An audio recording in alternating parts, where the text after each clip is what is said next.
Reinvention is rarely loud. It doesn't always arrive with celebration or applause.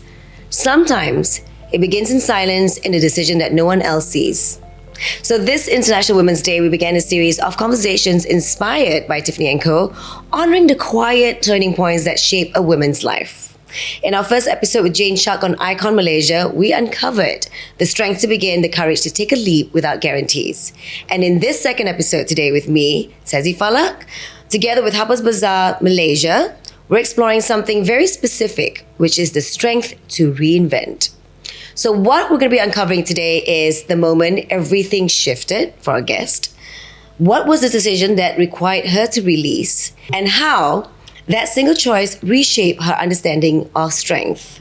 Because reinvention is not about becoming someone new. It's about letting go of yourself and allowing yourself to become someone that you're meant to be. So, for this lovely segment today, we have Shalma Ainaa. Hello. Hi, everyone. Hi, everyone. Hi, you. Hi, you. I've known you for quite a while. I'm actually nervous seated next to you because, why are you truth be nervous? told, I am a look up to Sazzy since I was come young. on. Like, seriously, when I was like a little girl, I was like, Sazzy is so Don't cool. make me sound so old No. lah.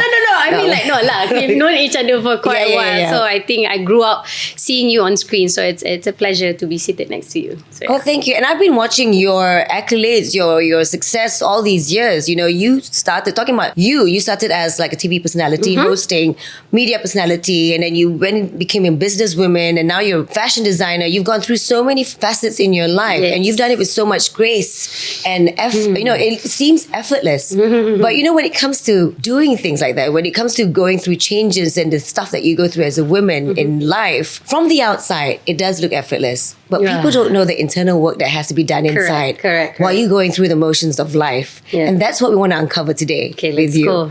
Because you have so many success, and I'm so proud to know you as a Thank friend, you. as a person.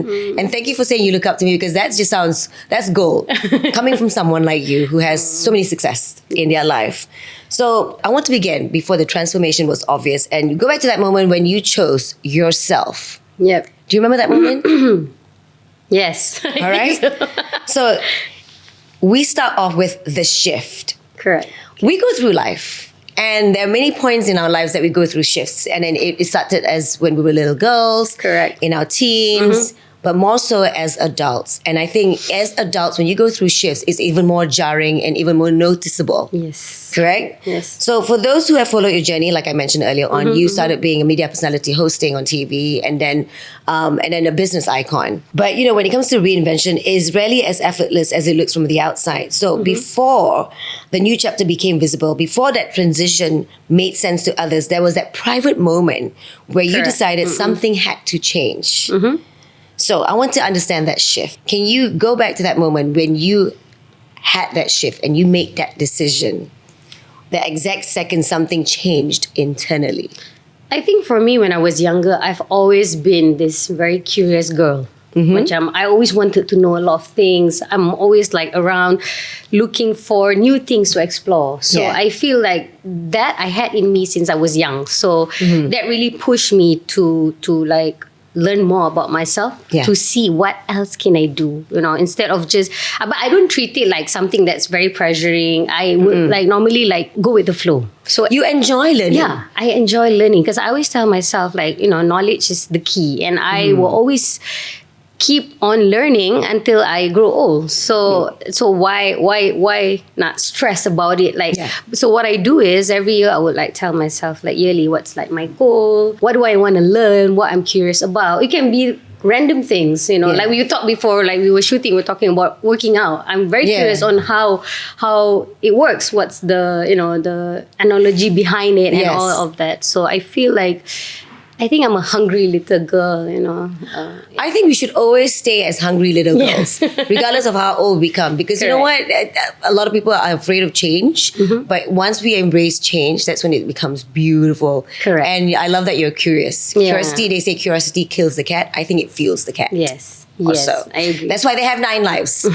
Okay. So that moment when you changed, we were talking about that shift, that moment Yeah. that it happened. When was that? What was that moment? I know that from a young girl, memang you you've just been curious. So you're Correct. always looking for something to change. But that must have been that big moment where that particular shift that you want to share with our audience today. Well, we can talk about what happened and then what happened within you. I think as soon as I finished my studies in London, when I came back, my path suddenly shifted because I studied fashion in London. But when I came back, Pak Nil, Dato' Azni Haji Nawawi, he scouted me in London. Then he was like, I think you can become a host. Then I was like, it was never in my rarest dream. Serious? Yeah, for me to become a host. So he was like, come audition.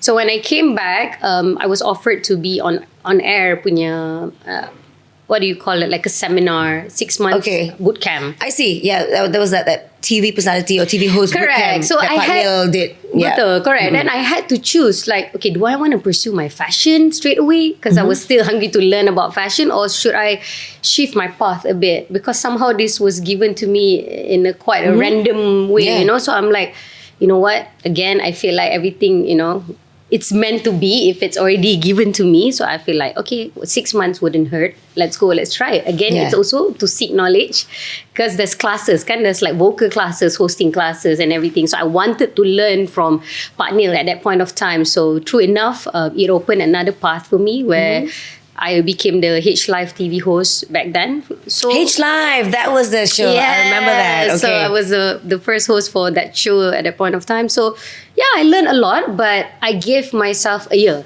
Only a year because I wanted to like see, you know, how is the industry like. But then after that, I realized, yes, I love hosting, but maybe not necessarily in entertainment, but then I shifted. Okay, how do I manage, like, because I still have my fashion. At that point of time, I already had SHALS. So when I was studying in London, I already had SHALS. So I wanted to do SHALS, but I was like, it's okay, maybe it's not the right time. So I Put it in the back burner kejap. Betul. Okay. So then I strategized on how can I do both at the same time. Because when I was working in Astro, obviously I cannot do another job kan, macam conflict of interest. Yeah. Yeah. So hence why I quit after a year, but do both simultaneously after that. Yeah. But that is so interesting because I think do you feel that with that decision made, that by you being a TV host or TV personality, that has helped you shape SHALS even more? Correct. Because then people already know. Correct. They know who Shalma Ainaa is. Correct. And that has helped propel SHALS into to be a bigger brand. Do you feel that has Yes. helped? Also because when I was doing TV, I realized like fashion, entertainment, music, everything like somehow align. You know? Okay. So that's when I realized I think I can do this also. I don't have to choose. You know, I don't see. have to choose whether I have to pursue this or this. So is that the moment that we're talking about? Like, okay, I don't have to choose, because a lot of times we are defined by expectations of others. No, you got to be this. No, you got to be that. But you realize, hey, I can be both. Correct. I remember that time my parents were quite worried because I was like, okay, Ma, I think I'm going to quit Astro. And at that point of time, kira macam I was 21, 22, was quite stable. Yes. You know, so my mom, are you sure? You know, you want to quit and do what? And macam tu. So for me, I feel like it's okay. I feel like you give me 1 year. Give me 1 year and I see. If anything, I'm not going to starve myself to death because I'm still living with my parents. Exactly. You had that safety net in that sense. I think that was the turning point for me also because I had to take the risk and I took it and I was not afraid to take it. So yeah, I went for it. I told my mom, give me 1 year and see whether I can really make money outside. And true enough, because I challenged myself, I did, lagi banyak benda. So you really went through all your options. You really checked out everything and made sure that you knew what you were getting yourself into. Yeah, but at that point of time, truth be told, SHALS was not as how it is right now. It was it has to be built and you've built it beautifully. Yeah, correct. So that's why I think that was why my mom was quite worried. Are you sure? Because SHALS is not even there yet. And then what are you going to work? And yeah, I believe in rezeki as well. So yeah, I felt like it's okay. Rezeki ada kat mana-mana. So as soon as I quit, true enough, I was still doing my hosting gig at the same time, rebuilding SHALS from scratch. Yeah. So how did it feel? I mean, I was going to ask, how did it feel at that moment when you made that decision? But it feels like you're going to say, I was very confident. But why don't you just share with us at that moment, was it a scary thought? Scary. Like, okay, because yes, although you are brave, I mean, I would say you're a very brave person. You took risk. I mean, to run a business, you need to be a risk taker. So that's definitely something that you have in you. But still, as human beings, we have that feeling inside us whenever we have to make a decision that big. Correct. How was it? What were you feeling internally? And because that's what I want to kind of dig from you today. The moment. Yeah, I think like for me back then, I think, risk taking is one. Also, I feel like I always tell myself, why do I have to be afraid in failing, especially at that age? Because I feel like I'm only 22. I have, like, if I want to target until 30, I have 8 more years to go. It's okay. I can pick myself up. I feel like that. And I feel like I have nothing to lose. And I always remember like my mother-in-law said to me like macam, if you never ask or if you never try, you will never know, and you have nothing to lose. Yes. So I hold on to that, and having my husband at that point of time, having him as a partner and now as a mentor, I feel like it's so important to have just one person that believe in you. Yeah. Yeah, because I remember di pernah teman I, buka booth. It's just the two of us, and there was no sales, no one there. So so every time when that really humbles me lah. So I feel like every time when I do something, I remember, that how you started. Yeah, how I started. And at that point of time, I was still that, excited little girl. Even though tak ada sales pun, I was still excited to open the booth and everything. So I feel like macam, it's the passion in me lah. I think what's remarkable about it is that you started really young. And I think a lot of times people, when they've started, they get into adulthood and then they get into the work life and everything. So they get comfortable. Yeah. Whereas to a point when it comes to taking risks, it gets very uncomfortable.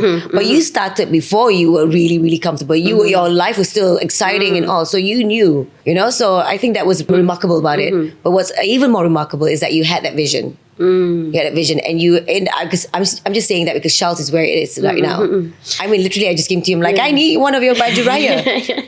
But for me, I feel like when I was young, I didn't know that was the vision or that was what it was, But I think you had it somewhere in the back of your mind. Yeah, I had where you it. wanted to take it. Betul. Tapi I had like someone macam reality check with me balik, which is my partner. He was like, oh, you said this to me. You wanted this, you wanted that. Which is it? Did I? So I feel like subconsciously it was something that, like I said, has this fire in me. So, when I was studying, I was inspired by this brand, for example. Or it was already macam dah slowly, part of me, you know, something like that. So it's so important that you have that. I mean, it's great that you have your husband as your partner, who's a business partner in life and partner in business, and also your motivator and your biggest supporter. You know what I mean? But okay, when it comes to like running SHALS, okay, so we spoke about how from a media personality, you got into business, you were still dabbling a bit in hosting, and then you were running a business. But obviously, even as when you're running a business, there have been changes that you had to make, and within the business and within yourself as well. Do you know, is there a turning point where you can share with us where you had to make changes? I mean, you started SHALS, correct, but I'm sure SHALS had many turns and twists as well where you had to make decisions. Okay, I think this way is not working. In that way, I have to pivot. And when you pivot your business, you kind of have to pivot within yourself as well. Correct. Yeah. I feel like the most macam current shift for SHALS is definitely the recent KL Fashion Week that happened for us. The backstory behind it was I was already approached by Andrew 7 years ago, I think. Okay. Yeah, when I first macam baru 3 years in the fashion line. We actually presented to him. But I think the brand was still a baby also. But I realised at that point of time, we already presented, and then I told Andrew, I think we're going to back out lah. It's not the right time at that point of time. So even though it was one of my biggest dream, to really, have. But you knew it wasn't the time yet. It wasn't. Yeah, it didn't click at that point of time. It was not the right time. So even though I was hungry, but I was not, macam orang kata, greedy enough to like. Okay, there's so much, go for it, take it. So I don't know. It was just I follow my guts.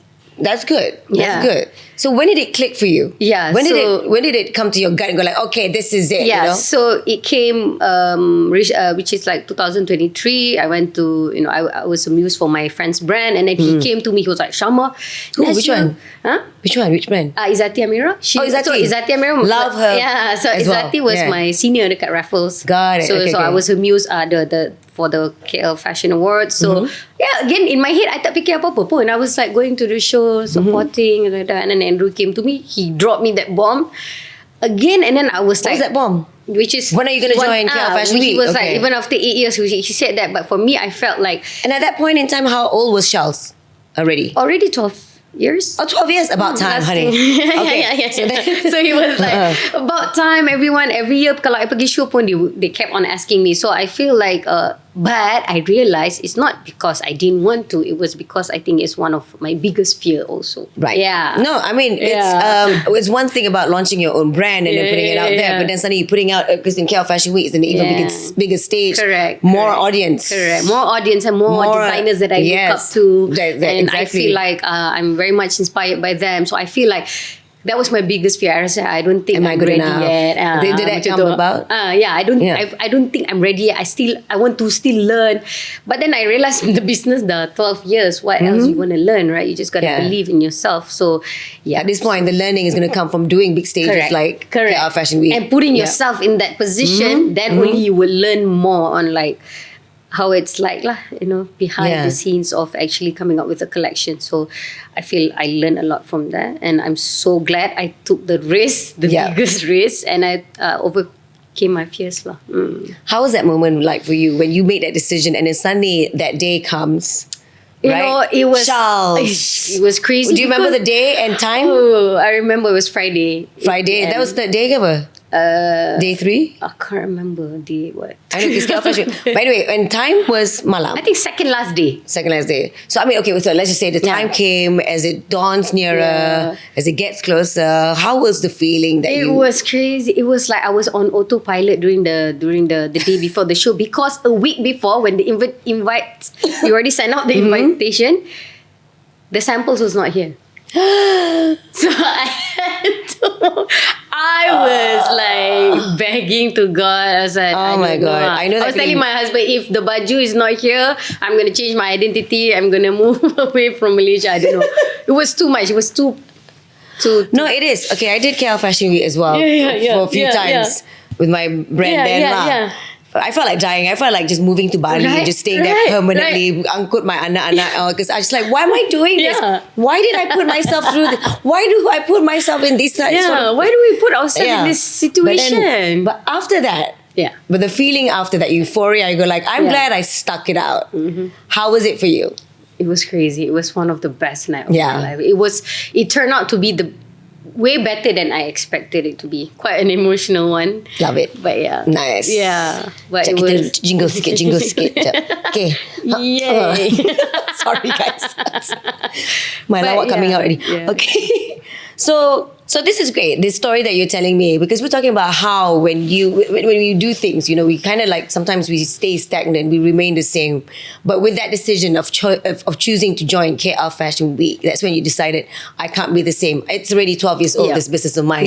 There's got to be another next step up, right? Correct. So can you tell us what version of you existed before that? And what was the new version like after you did KL Fashion Week? Is there a difference there? I'm sure there is, obviously. Can you differentiate? Yeah, I think it's more on my perspective on how I look at things. Maybe before it was, I was hungry and all, but at the same time, it was quite, I didn't have much clarity on like, okay, this is my path. This is this is my calling. It was still exploring possibilities. I was still exploring possibilities, and I knew this was my passion, but it's not like, okay, macam lock. Okay, this is what I'm going to do for the next few years. It was more, okay, let's just do it, do the best that I can.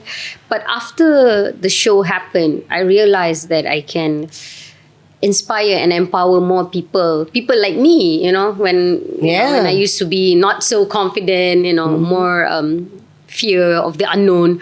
So I think I can use SHALS as a platform to speak to my community and speak to the people that has been believing in that brand to keep going, and your time will come, so mine took about 12 years, and I feel like everything is always a journey, and I'm so glad I didn't rush things. I'm so glad that I waited for it. So I feel like when that moment came, it was the best feeling ever. The best feeling ever, because it was about time to step up. I mean, if you haven't made that decision, where do you think you would be today?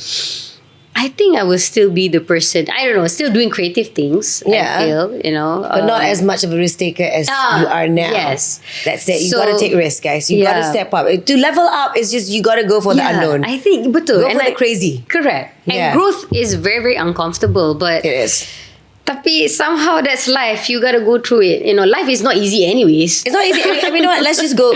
Life memang dah susah. Life is hard. So, I mean, let's not make it harder by you putting that fear in yourself and amplifying it even more. Yeah, and trust me, I feel like based on that, experience, the more you do harder things, the more the rest yang senang-senang tu akan lagi come with naturally. Yes. Because you tackle the yang susah dulu. Yes. And that's where you realize, oh, this is my potential. I can actually do more. It's only when you stretch yourself you realize how far you can go. Correct. If you've never allowed yourself to stretch, then you're always going to just be like holding yourself back. Correct. So I'm glad you made that decision. Yes. It's about time Charles come on stage.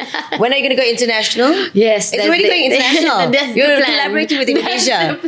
That's the plan. All right. So when it came to you making that decision for SHALS, you're also choosing yourself. And choosing yourself is always a powerful move, right? But it's like we were saying, it's rarely comfortable. Yeah. It's usually very uncomfortable. So I want to talk about that choice and what that choice required you to release. So in that sense, we were talking about how you had to release that scary or that scared version of Shalma Ainaa. But let's dive deeper into it. Sure. Okay, so what did you feel like you had to let go of in terms of making that decision? Like, no, okay, I'm going to do KL Fashion Week. A part of yourself, what? The fear, what else? Yeah. The uncertainty of it, the fear of it. But also, I realized when I was in my 20s, I learned a lot, like the circle. The circle that you have around you. Got it. Your support system. Your support system is very, very important. And oh, yes. if you have the wrong ones, it will definitely not bring you to where you want to be, to be fair. So I had to learn because I love making friends, Yeah. So I love having good friends around me. But sometimes not necessarily good friends are good for you. Yeah, so sometimes they have the wrong intentions too. Correct. So you got to learn how to I had to learn that in my early that's a stage tough one. in the 20s. Yeah. But then it really definitely changed my perspective in life on how I look at things because after I let go of that, it opened more doors. It opened more space. Macam kan people say sometimes you have to let go of the bad for the good to come in. Yeah, for you to make some room, some space for new things to come. So Yeah. I really believe in that That's because for sure. right after I let go a few of the things that people, things Or things that no longer serve you. Correct. Let them go. Yeah, no longer align and no longer serve you. Then I realized, oh my God, all these opportunities are coming in. And then after that, it goes back to me whether I want to take on the challenge or not. Yes. But the fact that all these good things are coming in, then I realized, okay, that now I look at that as strength. I look at that as like, this is my perspectives have definitely changed on how I look at things in the future lah. So even if it's bad, I look at it in a very positive way. That's good. I like that. That's the release. A lot of times people want to hold on to things because they're just so afraid that things could change for the worse if you let go of some things.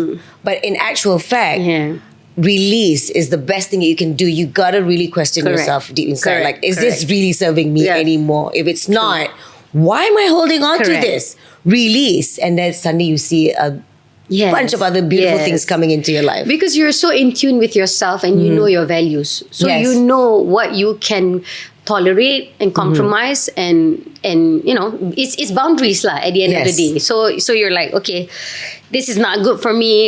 You don't want to be sitting in a table where you cannot share your success. Contoh, you have a good news. Yeah. But you go to the table and you're like, tak apalah, I don't want to share this because I nak jaga hati orang and stuff like that. So that's where you're like dimming your own light kan. So I feel that's like the smallest example lah. So you should be in a crowd, in a room where people uplift you. For example, when you came in, you said like, we love my collection. Sometimes that itself means so much because I would say the same thing. So that's where okay, align. I didn't realize I did that, but you know what? And that's a beautiful thing to point out. A lot of times women don't come in and I remember a part of my life growing up, they were talks about how women don't support each other, they tear each other down. But I'm glad to see that in this world right now, and I'm raising two beautiful daughters of mine, they're 15, and they are surrounded by girlfriends who are completely in support of what they do and they support their friends. And I'm glad to see that the world has changed, that we are constantly supporting each other. Correct. Not just women, but just each other in general. Yeah, just in general. If you see someone, they have a nice hair or nice eyes, it's okay compliment. to just... compliment. It's you have fine. beautiful eyes, it's just spreading good energy and vibes. Spreading good energy goes a long way. Yeah. Right. So we're talking about release. And then, so in that release, you had to release the people that didn't serve you. And then you created your circle. What did you look for in these people that was, I mean, you did mention it just now, but let's just dive in a bit deeper. Like, okay, for instance, your husband, he was your number one, he still is your number one supporter. So what were the criteria that you looked for in the people that you chose to have to surround you? I had to, so there's this one activity that I do, like sometimes I just list down, not necessarily friends yang tak give you anything are bad friends. Like I said, for example, I still have like my old high school friends, for example, like busy doing life. Yep. But not necessarily they didn't give me any value. But you can list down who are the energy drainers and who are the energy givers, all that. So on my, just trust your instinct lah. So on my free time, I would like, these are the group that I want to hang out with when I have more energy. When I don't, I want to have so I know how to strategize who to meet juga, when I'm feeling low, who do I meet, who do I ask for advice.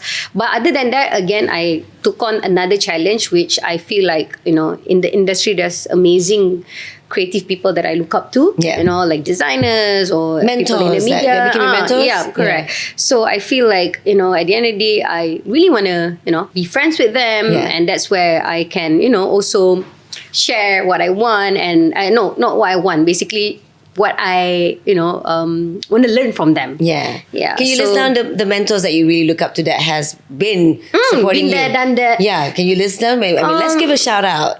Okay, like for me, the first one was Kit Woo. He's a designer. I know Kit Woo. And also a lecturer. Again. So how he does things is like, sometimes really blow my mind. He does things out of the ordinary. So I had the chance Super creative lah. Yeah, correct. I had the chance to, give him a call and like I had to masa tu I had to do baju for Afghan, I remember. I was going to ask you about that. It just popped up in my head that you designed something for Afghan when he did a concert here. Yeah, he did Right? his big concert here. So the story behind it was he came to my store. He wanted to buy something for himself and the But family. you guys are friends. Yeah, that's another story lah, how we became. Okay, that's why I want to know. I'm like, suddenly I saw a posting like, hey, Afghan. yeah. That one also, another story. So, he came to the store and he supported. And then out of nowhere, he was like, babe, Shahal, I think you should design my concert. That is gold, man. Yeah, but so I was like, huh? Are you Did you want to say no at first? Yeah, I was like, at first, no lah, babe. No lah. Because it's a scary thing. Yeah, because this it's huge custom and Indonesian it's a whole star. different ball game. I'm like, thank you for trusting me, but no lah. Then I was like, are you sure? Yeah, you should do it. He was very supportive. He's a very nice friend. So But there was that moment in you going, maybe not, because it's a scary thing. I told him, tell me about that. give me, I was like, the internal fight that you had within then yourself. I said, wait. I didn't say yes straight away. I said, I knew it. I knew it. That's why I wanted to I ask didn't about say yes that. straight away. I was like, give me a week. Give me a few days. Okay, so tell think us about about that it. process, that week process, that moment. Yeah, so I had to like, you know what, I'm not gonna, let this slip because this is very big opportunity also, and I think it's I know, like, because if you did, I would have smacked you. Betul. Even though I'm not that close to you, but I would have smacked you. Like, and then hello? low-key, I'm also a big fan of him and his Yeah, music. yeah, So I yeah. feel like music and fashion is the perfect time. It is. I said, then I had to brainstorm a bit. I was thinking, who is my idol in tailoring? Who is my idol designer in Malaysia? I was like, And you got the help. You got the support. It was Kit Woo. Got it. Yeah. So I called him. I don't even know him. You didn't even know him? I didn't even know him. You took that risk, girl. I took that Okay, risk. I was not even beautiful. his friend. Uh-uh. I presented him this idea where I feel that it's going to be something good and amazing. And I feel like in our fashion industry, there needs to be more collaboration. Because if yes, sure. we can say like, oh, I did this, I did, on my own. But I feel like it's better to collaborate as well. So I felt that there was a strength in SHALS, strength in Kit Woo. And if we merge, it can be something amazing. So I just straight away DM him, called him, presented the idea. I was like praying that he said yes. Thank God he said yes. So straight after that, we planned everything, the whole concept and idea, and Afghan you was learned very something happy. even more because you got to work together with Kit Correct. Woo. So throughout the whole process, yes, pressure to make the baju, but I got to like sit next to him and learn and see how he do things. That itself is already a goal to be too. Yeah. Sorry, what year was that when you decided to do KL Fashion Week? 2024. That's just so recent. Yeah. And then you did Afghan's. This the year before. Just the year So before. everything turned. So everything turning out. point, Can you yeah. So Afghan that was the first risk, right? Can you differentiate with the Shalma then and the Shalma now? How different are you two? I think now I'm more confident to take on risk. Nice. I get more excited on challenges. I feel like macam, okay, that's challenge, and I'm more calm, I feel. Because I realize now if there's You lost a bit of that nervous edge. Yeah. I feel like if something were to go wrong, straight away come up with another solution. Plan B, plan C. And I always feel even though it's plan D pun, it's for the best. That's how I look at it. There's never a dead end. There's never. There's It's always like something.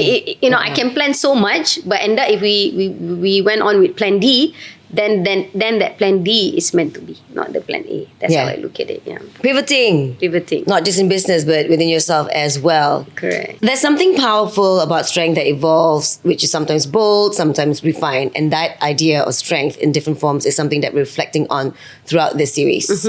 Okay, so I want to go to like the next one, which is strength redefined. So Shalma then, when you first said yes to doing Afghan's outfit for his concert, and that Shalma who finally found the courage to say yes to doing KL Fashion Week and saying yes to Andrew, and Shalma now after years of those experience of doing KL Fashion Week and then having riot drops that just sold out within seconds. What is the difference between Shalma then and Shalma now? For me, myself, like compared to dulu and sekarang, I feel like now I just realized that I don't need to be anyone else. I feel I just have to just be a more, I don't know, honest version of myself, a better version of myself. I love that. Yeah. I feel like when I had all those years to to discover myself on how I want to position myself in the industry, for example, or can be fashion, it can be entertainment. And I wouldn't say I'm a fashion designer, even though people say that I studied fashion business, but the fact that people put me there pun, again, kadang-kadang I can feel very humble. Macam, oh my God, I have other fashion designers, my seniors that I look up to. But again, it's not about that, because I feel like everyone have something special that they want to give and bring to the table. So I feel like I have that in me, and I don't have to be anyone else. I can be inspired by everyone. Yes. But what I give to the table, what I bring for the industry and the community is something that I feel like is core Shalma. Yeah. It's also of a process of understanding, learning and unlearning what I like, what I don't like, who should I be, how should I portray myself, and all that. Sometimes society pun have their own way of looking. Okay, Shalma should be this way, that way. Ataupun maybe zaman when I was hosting dulu pun, there's a certain way on how you should host. But then sometimes I sit down with myself, I realize, okay, if how would I do it? Aina, kalau you nak it's buat, dimming out that noise, the unnecessary noise, and going, I'm going to stop listening to this noise, and just really look within myself. True. Right? Yes, because the moment I start, and how I know that is because when I do something and I get uncomfortable, that's why I realize, okay, this is not me. This is not something that I want to pursue, or it's ataupun it's something that something is not right here. So I will reevaluate. But it's not wrong, because that's how I learn juga, like how, what I like, what I don't like. So that I sit down with myself, okay, hosting, how should I do it? I think I'm more chatty, so maybe I should do it more conversational instead of like too rigid, for example. And then I slowly build that, and I realize, okay, it works, because my energy nampak kat situ. And then what else? Other things that I do lah. For example, let it be SHALS, let it be, working with brands and everything. I feel like I try to carry that wherever I go, and I feel like I love it. When brands, for example, they want to dress me for an event. They're like, Shalma, is this outfit okay? Then I think, oh my God, yes, that is so me. I know you're going to like it. Because they've really done their research. And I don't think it's just about research, because you have put yourself out there for people to see the real you. Correct. But before people see the real you got to see the real you yourself first. Correct. I have to you know. You got to be honest with yourself first. I have to know what I like. I have to know. I have to be honest. And not be defined by what other people think you should wear or how you should start. Correct. So, dalam. Betul. So when they know, Shalma, you boleh pakai, you rock, this is your vibe. I kata, thank you, because I feel like it feels good, right? It feels good. I don't have to tell you guys or go for the uncomfortable conversation, because they already understand. Because why? I train myself to do that, slowly. Yeah. You know, we were talking about like discovering oneself, right? And a lot of times people get into adulthood when we're propelled into adulthood, suddenly college, and suddenly pump, you have to become an adult, and you're like, okay, I need to discover myself. Yeah. But as you get older, and I'm just speaking from experience, right? Because I'm really in my mid-40s, I realized discovering myself means it's just discovering the real me that has Correct. always been in there. me. Is whether or not I want to be honest with myself that this is Correct. really me, not who I want to be. Couple, this is really me, and this is what I can do by acknowledging the real me. Has Correct. that happened for you? Correct. I'm yes. sure it has. Yes. Yeah. And then that's where you know you're just being real, with yourself, especially, and not just that. You got to make peace with that. You know, Yeah, gotta make peace with that. You got to make peace with that. Like I gotta admit, I hate doing Google spreadsheets. Yeah. I mean, so you gotta be. Last time I'm like, no, I will do my best, but I'm like, you know what, I hate it. But I'm great at other things. Betul, Like that. Yes. So you acknowledge your weaknesses, Correct. and you acknowledge it without shame. Correct. Yeah. True. And I agree. And that's where I feel like, even though you want to work with the team pun. Yeah, they're gonna see your flaws. Yes, correct. Yeah, Betul. A boss can be all that. Betul. You kena understand what's your strength, what's your weaknesses, and also now you know that's your weaknesses. Okay, that's where you delegate and work And that's together. why you have a team. Yes, betul. Yeah, Correct. I think being a boss is not about knowing everything. It's about knowing how to work a team and how to motivate that team Betul. to get to that goal that Correct. you have set. Correct. And also to see the potential and the strength that your team has. Each so that's individuals where that you work for you, combine and work you're with like, you. correct. Yeah. It's I know. So, okay, like I was saying, okay, now when people look at you, they see confidence, they see composure, they see grace, and someone that's effortless, who's making waves in the fashion industry and all that. But how much of that, which one do you think that Shalma now was built in which particular decision, or do you think it's built in all that series of decisions that you have made? So I think like the moment that I really learned to, do all this decision making is when I started SHALS, of course. Because Okay. sometimes I think that was the biggest risk by saying, because- I'm going to start this. that's one. And also just day-to-day decision making, sometimes it can be quite lonely lah, having your own business. Because you have to make all the decisions on your own, whether it's good or bad, you never know, But you So have I your think- counsel. You have your Correct, husband, your correct, mother-in-law. correct. Yeah, but it's just that when you are there at the office, there and then you can make the decision. That's a bit tough lah. Tapi It can be daunting lah. Can be very Yeah. daunting. Yeah. But here you are, honey. Yes. So proud of you. Bless. So, Thank you. what part of that younger Shalma still exists today? The curious one, I'm guessing? Yes, the curious one, the hungry one. That has not been dim. Has not been dim. I feel like if I can share a bit more, I think when I Go was young, I wouldn't say I had macam mana, it was quite tough for me lah. But one thing Can that you elaborate on that or no? I think just generally macam bullying. Oh, God. Yeah, it was quite bad. So at Sorry to sampai hear that, but I'm glad to see No that worries. just shaped you to become Yeah, more, I think even stronger. But I gotta thank all of them because Yeah. they gave me the fire. Honestly, I'm not even lying. I feel like every time when they say bad things to me or do bad things to me, Yeah. I don't know. There's this fire in me, like. It's okay, I'll prove you wrong. I might not be the smartest in the room, but I feel like I have this thing that I can, show and give No, back. girl, you are the smartest in the room. Look at where you are right now. Yeah. Bullying is when people are insecure within themselves. So they did that to Yeah, portray yeah, their yeah. They're like projecting their insecurities. But Yeah. the fact that you managed to understand that and get that Correct. and then never let that define you and stop you Yeah. from being the success that you are Yeah. is awesome. Yeah. So back, go ahead, continue please. Yeah, so back then I was like, I didn't understand kan why some people are quite mean. But then I realized, tak apa, it's okay. Keep going. Don't Yeah. change yourself. Yeah. So I think that's one thing yang I try to tell myself. It's okay. Just keep on doing good and being good, even Yeah. though people are not nice to you. So that's one thing I carry until today, because I feel like you will never get anything bad if you keep on doing good. That's one. But when I was young, that's where I opt for sports. Ada satu cikgu That was your ni- outlet? Yes, that was my outlet. Sports still is. Yeah, So Gaduh dengan suami je pergi gym. Yeah.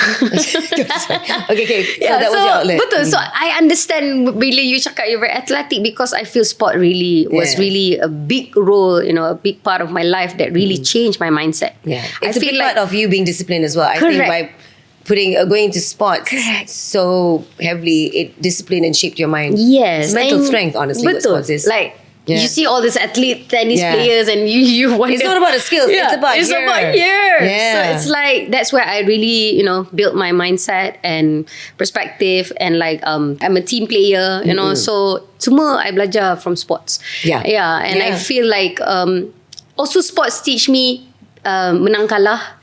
Yeah. When to win, when to lose, to Betul. accept losing. It's not about winning all the time. It's not about winning all the It's time. about winning every day. Correct. And winning against your demons. Correct. Yeah. Correct. And you always, even though you lose, you still come back to the court or to the Yeah. field to want to do Life better. still goes on. You want to Yeah. do better. You want to do better. So that's one thing that I carry lah daripada Yeah. Shalma yang dulu until today. And even until today pun, I try to incorporate and influence people to do sports, because you will, especially friends yang macam some of my friends macam ada depression ke apa, I kata start moving. I kata macam Start tu. moving, correct. Yeah. Once you start investing in Yeah. yourself, a whole new world just opens up for you. Yes. Thank you for that. That is so lovely. Thank you for your sharing and for your, sharing with us your defining moments, the moments that you reinvented yourself, and the moments where you realized by reinventing yourself, your strength was redefined. Yes. Thank you, Shalma. Definitely. Thank you, Sazzy. Reinvention doesn't begin with applause. It begins with a private decision the moment a woman chooses herself.